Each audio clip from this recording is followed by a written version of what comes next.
देखिए, मैं चुप इसलिए हूं, आज हमारी सरकार है और मैं गर्व के साथ कह सकता हूं कि मैं उस भारतीय जनता पार्टी का सदस्य हूं जिसमें चरित्र और नैतिकता का मापदंड सबसे ऊंचा है।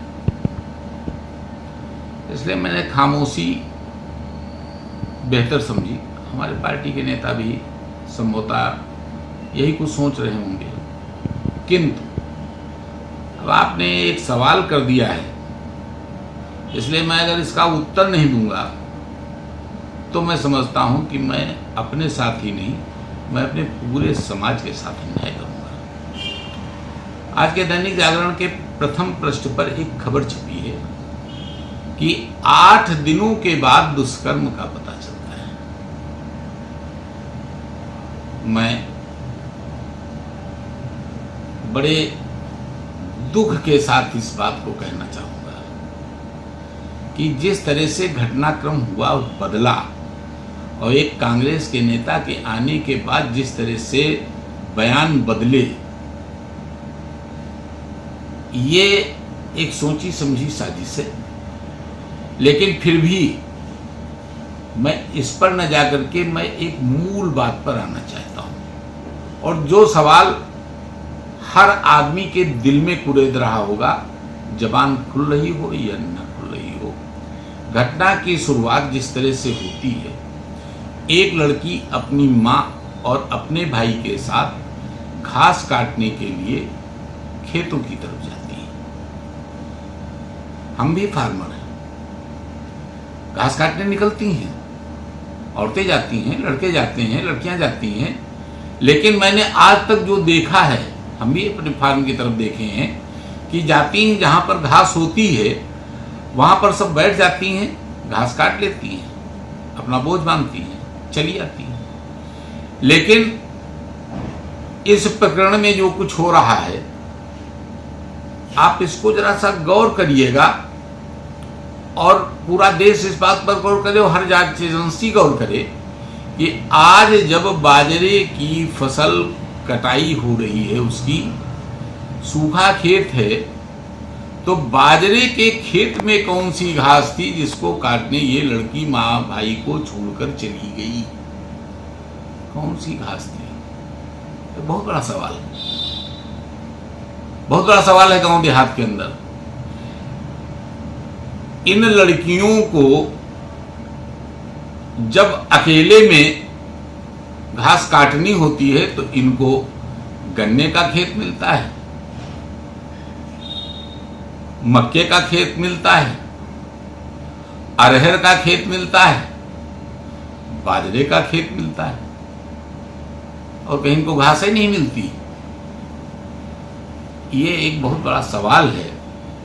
मैं नहीं कह रहा हूं, मैं संदीप के नाम के लड़के को मैं क्लीन चिट नहीं दे रहा हूं, क्योंकि उसके साथ तो इसका एफआईआर, वहां की जो सूचनाएं आ रही हैं, वीडियो आ रहे हैं, इसका तो 3 साल पहले का एफआईआर था उस लड़के के साथ में। मारपीट भी उसके 3 दिन पहले हुई, समाचार पत्र बता रहे हैं, उसके साथ 3 दिन पहले मारपीट भी हुई थी। हो सकता है मारपीट की घटना हुई हो सकता है इसके गले की हड्डी टूटी हो सकता है इसकी जबान भी दांतों के तले कट करके गई हो, मरी भी है, हत्या का मुकदमा लगना चाहिए। उस लड़के को लड़की के साथ मारपीट करने की सजा मिलनी चाहिए। लेकिन इसके अतिरिक्त जितनी बातें हैं, रेप की घटना नहीं पुष्ट हो रही, क्यों रेप की? मैं योगी जी से कहना चाहूंगा कि किस बात के 25 लाख? ये जनता की कमाई है। किस बात के लिए मकान, किस बात के लिए उसे तमाम सुविधाएं क्यों दिया जा रहा है? और मैं कांग्रेस से कहना चाहता हूं कि अगर इसी तरह की सती सावित्री अगर उनको तलाश कर रहे हैं तो इसकी अस्थियों को ले जाएं। मैं प्रशासन से कहूंगा उनको दे दें और शंकर जी की तरह से इसको लाद करके देश भर में छिटकावें, महामंदिर बनवावें और मंदिर बनवा करके उसकी पूजा करें, जिस तरह से हमारे यहाँ सती पार्वती की पूजा की जाती है, क्योंकि इससे बड़ी सती इस दुनिया में नहीं मिलेगी।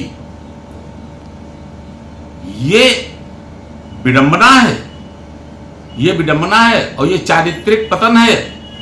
इसी तरह के मामलों को लेकर के लड़कियों को बढ़ावा दिया जा रहा, सारी जगह पर लड़कों का दोष है। घर से लड़की निकलती है 500 गज की दूरी पर, 200 गज की दूरी पर लड़का मोटरसाइकिल लिए खड़ा है। हम लोग भी हुआ थे इसी बाराबंकी के अंदर, हम लोगों की हिम्मत नहीं पड़ती थी रास्ते में किसी लड़की से बात करने। अगर हम लोग बात कर लेते थे तो घर में 20 वेद पड़ जाते थे, और अगर लड़की बात करते देख ली जाती थी, शिकायत चली जाती थी, स्कूल कॉलेज उसी दिन से बंद हो जाता था जाना उसका। ये था। आज लिविंग रिलेशनशिप, डेटिंग पे हीरोइन जा रही, टीवी में दिखाया जा रहा है। क्या शिक्षा दे रहे हो लड़कियों को? कहां पे नैतिक चरित्र रह गया आपका? ये समाज, हमें उम्मीद नहीं थी कि युवा अवस्था के बाद इस बुढ़ापे में ये दिन देखने पड़ेंगे। अगर मुझे ये पता होता कि हमको समाज का ये चरित्र, मैं आरएसएस से जुड़ा रहा हूं, अगर इतना पतन देखना होता तो हो सकता मैं आत्महत्या कर चुका होता। ये समाज है, और इस तरह की लड़कियों के पीछे आंदोलन हो रहे हैं, देशव्यापी आंदोलन हो रहे हैं। शर्म आनी चाहिए ऐसे लोगों को।